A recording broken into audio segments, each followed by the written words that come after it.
we're trying to provide a platform that allows transformation. Mm-hmm. Sometimes the most important transformation is done in the privacy of the individual's mind. Yes, the decision to will I or won't I. That's yeah, right. okay. And that's where true change has to start. Right. So we look at adaptability, and 2020 is all about adaptability. Uh-huh. So what we're designing is specific new psychometrics which look at these factors. So when we put all these different concepts together, we thought, okay, well, what should we call this platform? Creative thinking. Well, creative thinking. But what should we call the app? Ah. And so what we're going to call it is Regenem. So it seems to me that you've come up with a terrific platform to regenerate, but to do it in such a fashion where you're using all the computing power that's available to you, and you're doing it in a manner that gives each and every individual a chance to hold up this mirror with all these graphs and technology and see for themselves their state of mind and their state of being. And then I suppose you'd be able to monitor how they can improve themselves. Because if you're in a really stressful situation, all the markers would suggest we're in danger, we're in trouble. Yeah, that's right. And what we're trying to do is preempt the individual's overload or decompensation or getting to a point that we all recognise where things are too late or have gone too far. So part of the platform is all about inputs and understanding inputs and giving it to the individual. But then the other second part of the platform is going to be about recommendations that our machine learning and AI platform is able or has enabled to say these things that you try, these couple of different interventions are most appropriate for your gender, for your age group, for your profession. This is what our machine learning tells us. Once we've collected many, many, many millions of data points, we're able to then say, if you do this and this and this, it is most likely going to help you in the shortest period of time to recover your homeostasis or get back to that state of mind where you feel you perform best. Brendan O'Brien, when is Regenem about to see the light of day? So we're in the latter stages of development, and we're thinking that within the next few months we'll be able to have our first product out to users. Will it come in the form of an application that I can access, as we touched on earlier, from anywhere in the country, anywhere in the world? Yes, absolutely. So part of the design of the platform at this point is portability. Okay. Easy accessibility.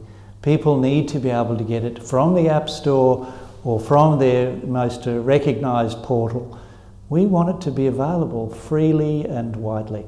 And the allied professionals who will also have access to it, that'll give them so many more opportunities to provide assistance to make sure that your health is not only monitored properly, but accessed in a manner that where you have a problem, where there are danger signs on show, you will reach out to them, or they'll be able to reach out to themselves and say, what I'm reading is not healthy. So will it be a combo, an opportunity for both you and I, for example, you as my medical professional, and me, for example, as the applicant or the person with the program?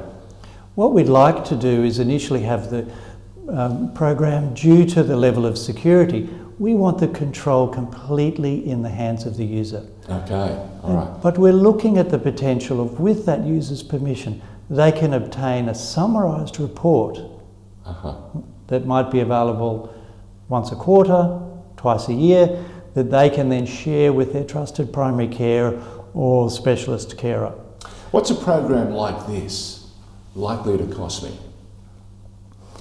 We're thinking that all of the front end of the program will be free. Wow. The back end of the program, which is recommendations of interventions and different modalities. And the time, of course. Time costs money. That in itself, we also believe, because it needs to be available widely, a large part of that we want to structure with a loyalty program. So that the more the individual interfaces with the program, they receive loyalty points that they can then utilise to avail different interventions with corporate partners that we've grown in a meshwork fabric, so that the cost primarily to the user is minimised. Very few programs are doing anything like that. So you really are breaking new ground and new territory with every step that you take. We'd like to think so. No, you definitely are. Mark my words.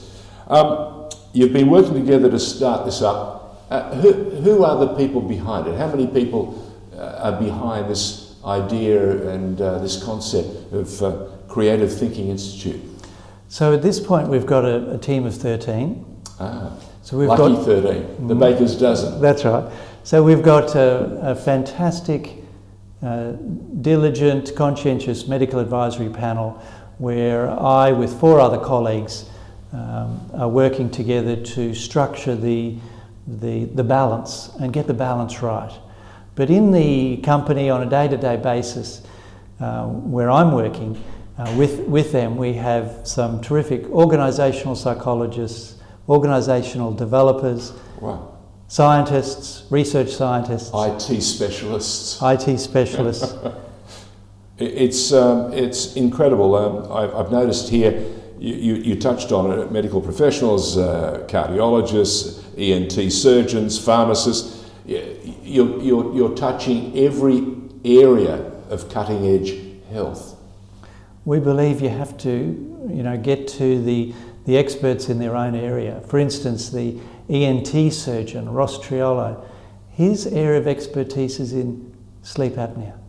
Right. And assessment of sleep apnea and nighttime sleep and the regenerative nature of sleep is a really important part of anyone's physiological well-being. You can tell me from a specialist point of view that what you've seen is enormous changes have appeared where people have been extraordinarily irregular in their sleep. That's right, and it's also that transition period where a person comes from a point of wellness. As cumulative stressful events occur, they move into that emotional exhaustion or overload. It's that transition period that this is all about picking up. We want to find the earliest signs to give to an individual to say, hey, there's some changes occurring in your physiology. Yes, it's also occurring in your emotional response and how you're feeling, but this is how the body physiologically is responding.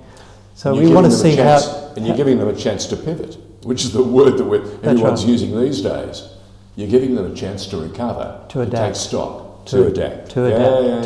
To demonstrate adaptability, the ability to change. Once you get required information, you have the power yourself. So we're looking at empowering people by giving them knowledge. I think that's a fantastic mission statement and a goal. I think it's. We wish you enormous success. Thank you, George. I cannot wait to see the platform and this the portability component, turned on and delivered, because it's an exciting new phase in medicine and in providing medical health and assistance to a vast audience out there that is becoming more IT literate, more aware of what they can and can't do, and able to harness the technology.